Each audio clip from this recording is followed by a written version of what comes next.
ನಮ್ಮ ಹಾಸನದ ಜಿಲ್ಲಾಧಿಕಾರಿಯಾದ ಲತಾ ಕುಮಾರಿ ಅವರು ಕೆಂಡ ಹಾಯುವ ಮೂಲಕ ವಿವಾದಕ್ಕೊಳಗಾಗಿದ್ದಾರೆ. ಈ ಕೆಂಡ ಹಾಯುವುದು ಒಂದು ಅಪರಾಧ. ಲತಾ ಕುಮಾರಿ ಅವರಿಗೆ ಪ್ರಚಾರದ ಅಭಾವ ಉಂಟಾಗಿ ಇದ್ರ ಮುಖಾಂತರ ಪ್ರಚಾರಕ್ಕೆ ಪ್ರಯತ್ನ ಪಟ್ಟಿದ್ದಾರೆ. ಕೃಷ್ಣ ಬೈರೇಗೌಡರು ಬಂದು ಅವರ ಆ ಕನಸಿಗೆ ಕಂಪ್ಲೀಟಾಗಿ ವಿರಾಮ ಆಗಿಬಿಟ್ರು. ಇಡೀ ಕ್ರೆಡಿಟ್ ಗೋಸ್ಟು ಕೃಷ್ಣ ಬೈರೇಗೌಡ, ಅದು ಸರಿಯಾದ ಕ್ರಮ ಕೂಡ ಹೌದು ಅಂತ ಜನ ಮಾತಾಡ್ಕೊಂತಾರೆ. ಸ್ನೇಹಿತರೆ ನಮಸ್ತೆ, ಜನಿಗಿರಿ ಯೂಟ್ಯೂಬ್ ಚಾನಲ್ಗೆ ನಿಮಗೆಲ್ಲ ಸ್ವಾಗತ. ನಾನು ಚಲಮಾಡ್ಲಿ. DC ಹಾಸನದ ಜಿಲ್ಲಾಧಿಕಾರಿ ಲತಾ ಕುಮಾರಿ ಅವರು ಸಮಸ್ಯೆಗೆ ಸಿಗಾಕೊಂಡು ಕಾಣಿಸ್ತಾ ಇದ್ದಾರೆ. ಹಾಸನಕ್ಕೆ ಬರ್ತಕ್ಕಂಥ ಇತ್ತೀಚಿನ ಜಿಲ್ಲಾಧಿಕಾರಿಗಳು ಒಂದಲ್ಲ ಒಂದು ವಿವಾದಕ್ಕೆ ಸಿಗ್ತಾ ಇರತಕ್ಕಂಥದ್ದು ಸಾಮಾನ್ಯ ಸಂಗತಿ ಆಗೋಗಿದೆ. ಏನಾಗಿದೆ ಈ IASಗಳಿಗೆ ಅನ್ನೋ ಪ್ರಶ್ನೆಯನ್ನು ಜನಸಾಮಾನ್ಯರು ಕೂಡ ಕೇಳುವಂತಾಗಿದೆ.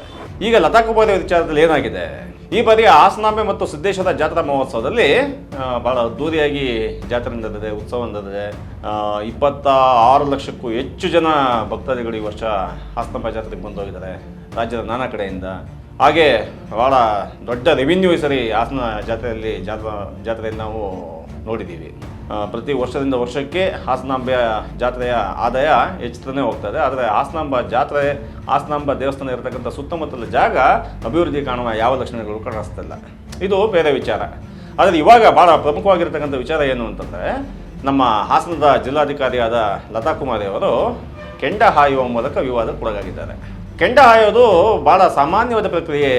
ಧಾರ್ಮಿಕ ಆಚರಣೆಗಳಲ್ಲಿ ಕೆಂಡ ಹಾಯುವಂಥದ್ದು ಭಾಳ ಒಂದು ಸಾಮಾನ್ಯವಾದ ಒಂದು ಕ್ರಮ ಅಥವಾ ಒಂದು ಪದ್ಧತಿ ಅಂತೇಳಿ ಅದು ಸಾಮಾನ್ಯ ಜನ ಕೂಡ ಭಾವಿಸ್ತಾರೆ. ಆದರೆ ಈ ಕೆಂಡ ಹಾಯುವುದಾಗಿರಲಿ ಅಥವಾ ಬೆನ್ನಿಗೆ ಹುಕ್ಕನ್ನು ಸಿಗಿಸ್ಕೊಂಡು ಸಿಡಿ ಮಾಡೋದಾಗಿರಲಿ, ಇನ್ನು ಹಲವಾರು ವಿಚಾರಗಳನ್ನು ಇದು ಮೌಢ್ಯ ಅಂತೇಳಿ ಪ್ರೂವ್ ಆಗಿ ಅದಕ್ಕೆ ಒಂದು ಕಾಯ್ದೆ ಕೂಡ ಬಂದಿದೆ. 2019ರ ಮೌಢ್ಯ ಪ್ರತಿಬಂಧಕ ಕಾಯ್ದೆ ಇದ್ರ ಬಗ್ಗೆ ಸ್ಪಷ್ಟವಾಗಿ ಉಲ್ಲೇಖ ಮಾಡುತ್ತೆ. ಈ ಕೆಂಡ ಹಾಯುವುದು ಒಂದು ಅಪರಾಧ ಅಂತೇಳಿ. ಇದು ಕೆಂಡ ಹಾಯೋದ್ರ ಮುಖಾಂತರ ಮೌಢ್ಯತೆಗೆ ಇದು ಬೆಂಬಲ ಕೊಡುತ್ತೆ. ಕೆಂಡ ಹಾಯೋದ್ರ ಮುಖಾಂತರ ಇದು ದೇವರ ಹೆಸರನ್ನು ಹೇಳ್ಕೊಂಡು ಅದರ ಮುಖಾಂತರ ಜನಗಳಲ್ಲಿ ಈ ಮೂಢನಂಬಿಕೆ ವಿರುದ್ಧ ವ್ಯಾಪಕವಾದ ಪ್ರಚಾರವನ್ನು ಕೊಡ್ತಾ ಹೋಗುತ್ತೆ. ಆ ಕಾರಣಕ್ಕೋಸ್ಕರ ಕೆಂಡ ಹಾಯುವುದು ಒಂದು ಅಪರಾಧ ಅಂತೇಳಿ 2019ರ ಮೌಢ್ಯ ಪ್ರತಿಬಂಧಕ ಕಾಯ್ದೆ ಹೇಳುತ್ತೆ. ಈ ವಿಚಾರವಾಗಿ ರಾಷ್ಟ್ರೀಯ ವಿಚಾರವಾದಿಗಳ ಒಕ್ಕೂಟ ಅಧ್ಯಕ್ಷರಾದಂತಹ ಪ್ರೊಫೆಸರ್ ನರೇಂದ್ರ ನಾಯಕ್ ಅವರು ಒಂದು ಪತ್ರವನ್ನು ಕೂಡ ಬರೆದಿದ್ದಾರೆ. ಅವರು ಕೇಸೇನು ಮಾಡಿಲ್ಲ, ಆದರೆ ಪತ್ರ ಬರೆದಿದ್ದಾರೆ. DC ಹಾಸನದ ಜಿಲ್ಲಾಧಿಕಾರಿಯಾದಂತಹ ಲತಾ ಕುಮಾರಿ ಅವರು ಕೆಂಡ ಹಾಯ್ದಿರ್ತಕ್ಕಂಥದ್ದು ಅಪರಾಧ ಅಂತೇಳಿ ಪತ್ರ ಬರೆದಿದ್ದಾರೆ. ಎಲ್ಲಿಗೆ ಪತ್ರ ಬರೆದಿದ್ದಾರೆ ಅಂತ ಗೊತ್ತಿಲ್ಲ. ಬಹುಶಃ ಅದು DC ಪತ್ರ ಬರೆದಿರ್ಬೋದು ಅಥವಾ ಸರ್ಕಾರಕ್ಕೂ ಪತ್ರ ಬರೆದಿರ್ಬೋದು. ಮುಂದಿನ ನಡೆ ಏನಾಗುತ್ತೆ ಅನ್ನೋದನ್ನು ನಾವು ನೋಡಬೇಕು. ಈ ಹಿನ್ನೆಲೆಯಲ್ಲಿ ಇವರು IAS ಮಾಡುವಾಗ ಅಥವಾ KAS ಮಾಡುವಾಗ, ಯಾವುದೇ ಒಂದು ಪಬ್ಲಿಕ್ ಎಕ್ಸಾಮ್ನ ಇವರು ಅಟೆಂಡ್ ಮಾಡುವಾಗ ಈ ರೀತಿಯ ಕಾನೂನುಗಳ ಬಗ್ಗೆ ಒಂದು ಸಮಗ್ರವಾದ ಒಂದು ಓದು ಅಥವಾ ಒಂದು ಅಧ್ಯಯನ ಈ IAS ಮತ್ತು KS ಇರುತ್ತೆ. ಆದರೆ ಈ ಸೊಸೈಟಿ ವರ್ಕಿಗೆ ಬಂದ ತಕ್ಷಣವೇ ಯಾಕೆ ಹೀಗೆ ಹಾದಿ ತಪ್ಪುತ್ತಾರೆ? ಮೊನ್ನೆ ನೋಡಿದ್ರೆ ಈ ಹಾಸನದ ಪೊಲೀಸ್ ವರಿಷ್ಠಾಧಿಕಾರಿಯಾದಂಥ ಆದರೆ IPS ಮಾಡ್ಕೊಂಡಂಥ ಮೊಹಮ್ಮದ್ ಸುಜಿತಾ ಅವರು ತಮ್ಮ ತಾಯಿಯ ವಿಚಾರಕ್ಕೋಸ್ಕರ ಝೀರೋ ಟ್ರಾಫಿಕ್ ಮಾಡ್ಕೊಂಡು ಬೆಂಗಳೂರಿಗೆ ಆ್ಯಂಬುಲೆನ್ಸ್ ತಗೊಂಡು ಹೋಗ್ತಾರೆ. 5 ವಾಹನಗಳನ್ನು ಬಳಸ್ಕೊತಾರೆ. ಜನಗಳಲ್ಲೂ ಕೂಡ ಸಿಂಪತಿ ಗಿಟ್ಟಿಸ್ಕೊತಾರೆ, ಅಯ್ಯೋ ಅವ್ರ ತಾಯಿ ವಿಚಾರ ಅಲ್ಲೋ ಬಿಡಿ ಅಂತೇಳಿ. ಹೌದು, IPSಗಳು IASಗಳು ಒಂದು ಮಾಡಲ್ ಆಗಿ ನಮ್ಮ ಮುಂದೆ ನಿಲ್ಲದೆ ಯಾವಾಗ? ಈಗ ಲತಾ ಕುಮಾರಿ ಅವ್ರ ವಿಚಾರಕ್ಕೆ ಬರೋದಾದ್ರೂ ಕೂಡ ಭಾಳ ಹುಮ್ಮಸ್ಸಿನಿಂದ ಕೆಲಸ ಮಾಡ್ತಕ್ಕಂಥ ಒಬ್ಬ ಅಧಿಕಾರಿ ಅಂತ ನಾವು ಕೇಳಿದ್ದೀವಿ. ಇನ್ನೂ ಅವರ ಕೆಲಸದ ಕಾರ್ಯದ ವೈಖರಿ ಹೇಗಿದೆ ಅಂತ ನೋಡೋದಕ್ಕೆ ಹಾಸನಕ್ಕೆ ಇನ್ನೂ ಒಂದಷ್ಟು ಸಾಕಷ್ಟು ಸಮಯ ಬೇಕಾಗುತ್ತೆ. ಆದರೆ ಈ ಹಾಸನಾಂಬ ದೇವಸ್ಥಾನದ ವಿಚಾರದಲ್ಲೂ ಕೂಡ ಅವ್ರಿಗೆ ಮೊದಲು ಇದ್ದಿದ್ದು ನಮಗೆ ದೊಡ್ಡ ಸವಾಲು ಹಾಸನಾಂಬ ದೇವಿ ಜಾತ್ರಾ ಮಹೋತ್ಸವನ ಯಶಸ್ಸು ಮಾಡಬೇಕು ಅಂತೇಳಿ.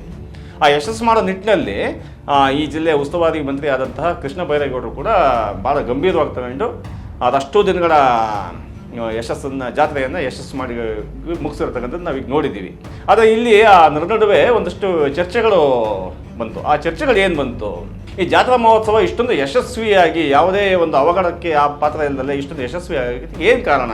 ಯಾರು ಇದಕ್ಕೆ ಕಾರಣ ಅಂತ ತುಂಬ ಜಿಲ್ಲೆಯ ಮತ್ತು ನಾಡಿನ ಅದಷ್ಟು ಜನ ಒಕ್ಕರದಿಂದ ಬಂದಂಥ ಹೆಸರು ಯಾವುದು ಅಂತಂದರೆ ಕೃಷ್ಣ ಬೈರೇಗೌಡರು, ಉಸ್ತುವಾರಿ ಸಚಿವರಾದಂಥ ಕೃಷ್ಣ ಬೈರೇಗೌಡರು ಕಾರಣಕ್ಕೋಸ್ಕರ ಈ ಜಾತ್ರೆ ಯಶಸ್ವಿ ಆಯಿತು ಅಂತ. ಅದು ಸತ್ಯ ಕೂಡ. ಇದರ ನಡುವೆ ನಮ್ಮ ಹಾಸನದ ಜಿಲ್ಲಾಧಿಕಾರಿಗಳು ಕೂಡ ಇದರಲ್ಲಿ ಪ್ರಮುಖ ಪಾತ್ರವನ್ನು ವಹಿಸಿದ್ರು. ಅದೇ ರೀತಿ ಶ್ರೇಯಸ್ ಪಟೇಲ್ ಅವರು ಕೂಡ ಇದರ ಪಾತ್ರ ವಹಿಸಿದ್ರು. ಅದೇ ರೀತಿ ಈ ಭಾಗದ ಜನಪ್ರತಿನಿಧಿಗಳು ಕೂಡ ಸೈಲೆಂಟ್ ಆಗಿದ್ದು ಯಾವುದೇ ಸಮಸ್ಯೆ ಮಾಡದೇ ಕೂಡ ಪರೋಕ್ಷವಾಗಿ ಸಹಕಾರ ಕೊಟ್ಟು ಜಾತ್ರೆ ಮಹೋತ್ಸವಕ್ಕೆ ಯಶಸ್ಸಿಗೆ ಕಾರಣರಾಗಿದ್ದರು. ಇವೆಲ್ಲವೂ ಕೂಡ ನಮಗೆ ಗೊತ್ತಿರತಕ್ಕಂಥ ವಿಚಾರ. ಆದರೆ ಕ್ರೆಡಿಟ್ ಅನ್ನೋ ವಿಚಾರ ಇದೆಯಲ್ಲ, ಸೊಸೈಟಿಲಿ ಭಾಳ ಬೆಲೆ ಬಾಳುತ್ತೆ. ಯಾರಿಂದ ಆಯಿತು, ಯಾಕಾಯಿತು ಇದು ಇತಿಹಾಸದ ಸುವರ್ಣಾಕ್ಷರಗಳಲ್ಲಿ ಬರೆದಿರ್ತಕ್ಕಂಥ ವಿಚಾರ ಅನ್ನೋ ರೀತಿಯಲ್ಲಿ ಪ್ರಚಾರ ಆಗ್ತಾ ಹೋಗುತ್ತೆ. ಪ್ರತಿ ದಿವಸ ಕೃಷ್ಣ ಬೈರೇಗೌಡರು ಫೇಸ್ಬುಕ್ಕಲ್ಲಿ ಸೋಷಿಯಲ್ ಮೀಡಿಯಾದಲ್ಲಿ ಲೈವ್ ಬಂದು ಇಷ್ಟು ದಿವಸ ವ್ಯವಸ್ಥೆ ಮಾಡಿದ್ದೀವಿ, ಇಷ್ಟು ಜನ ಭಕ್ತಾದಿಗಳು ಬಂದೋದ್ರು, ಈ ರೀತಿ ವ್ಯವಸ್ಥೆ ಆಗೋಗಿದೆ, ಶಿಷ್ಟಾಚಾರ ಉಲ್ಲಂಘನೆ ಆದಂಥದ್ದು ಏನು ಮಾಡಿದ್ದೀವಿ, 4 ಜನ ನಾವು ಸಸ್ಪೆಂಡ್ ಮಾಡಿಬಿಟ್ಟಿದ್ದೀವಿ, ಈ ಥರ ಎಲ್ಲ ವಿವರಣೆಗಳನ್ನು ಕೃಷ್ಣ ಬೈರೇಗೌಡರು ಕೊಡ್ತಾ ಹೋದಂತೆ DC ಲತಾ ಕುಮಾರಿ ಅವ್ರ ಜೊತೆ ಇದ್ದಂಥ ಸೋಷಿಯಲ್ ಮೀಡಿಯಾ ವರ್ಕರ್ಸ್ಗಳಿಗೆ ಕೆಲಸವೇ ಇಲ್ದಂಗೆ ಆಗೋಯ್ತು.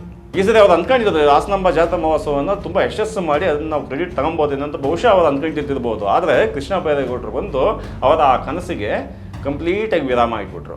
ಇಡೀ ಕ್ರೆಡಿಟ್ ಗೋಸ್ಟು ಕೃಷ್ಣ ಬೈರೇಗೌಡ, ಅದು ಸರಿಯಾದ ಕ್ರಮ ಕೂಡ ಹೌದು ಅಂತ ಜನ ಮಾತಾಡ್ಕೊಂತಾರೆ.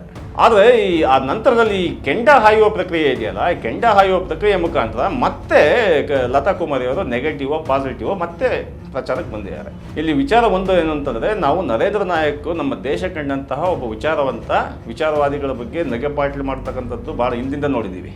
ಇದೇ ಹಾಸನಾಂಬ ದೇವಸ್ಥಾನದ ವಿಚಾರಕ್ಕೆ ಸಂಬಂಧಪಟ್ಟಂತೆ ಅಲ್ಲಿ ಹಾಸನಾಂಬ ದೇವಸ್ಥಾನದಲ್ಲಿ ಪ್ರಸಾದ ಅಳಿಸುವುದಿಲ್ಲ, ದೀಪ ಸದಾ ಉರಿತಾನೇ ಇರುತ್ತೆ ಅನ್ನೋದು ಸುಳ್ಳು, ಈ ರೀತಿಯಾಗಿ ಮಾತಾಡ್ಕೊಂಬಂದಂತಹ ಭಾಳ ದೊಡ್ಡ ವಿಚಾರವಾದಿಗಳಂತ ಜವಾಹರ್ ನಾರಾಯಣ ಸ್ವಾಮಿ ಅವರು, ಭಾಳ ದೊಡ್ಡ ವಿಚಾರವಾದಿಗಳು ಅವರು ಅವರ ನಿಧನ ಆದಾಗ ಇದೇ ದೇವಸ್ಥಾನದ ಕೆಲವು ಭಕ್ತರು ಏನು ಮಾತಾಡ್ಕೊಂಡ್ರು, ಹಾಸನಾಂಬೆಯ ಶಾಪದಿಂದ ಜವಾಹರ್ ನಾರಾಯಣ ಸ್ವಾಮಿ ಅವರು ತೀರ್ಕೊಂಡ್ರು ಅಂತ ಮಾತಾಡ್ಕೊಂಡ್ರು.